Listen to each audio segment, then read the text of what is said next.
Hi, I'm Susan. Welcome to my home and studio at Windy Acre Cottage. It's a 100-year-old craftsman cottage where I love to paint and garden and entertain and care for all my wonderful fur babies, both those that are adopted and all the little fosters.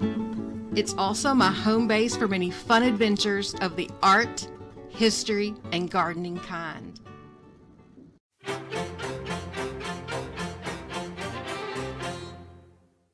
Today I'm in downtown Columbia getting some video and still shots for reference photos for our painting of the bicycle shop owned by Mike Wolf from American Pickers.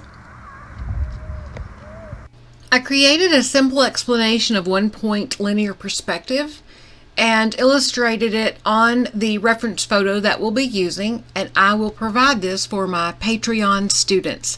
If you're not a student, please consider it at patreon.com/Susan Elizabeth Jones. Now let's get started.